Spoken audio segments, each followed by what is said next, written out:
চন্দ্রিমা উদ্যানে হেঁটে চলছি ধীরে ধীরে, নরম রোদে গা ভিজে, হৃদয় পড়ে ধীরে।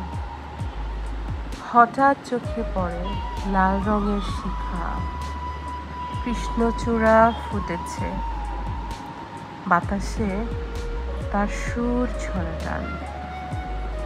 পত্রপল্লবের ফাঁকে লুকিয়ে সে হাসে, একটি বসন্তের প্রেম যেন গাছে গাছে ভাসে।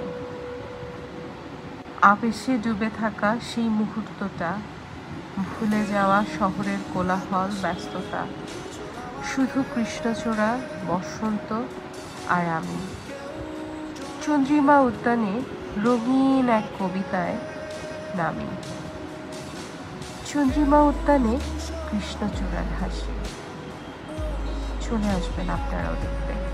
সবাই ভালো থাকবেন।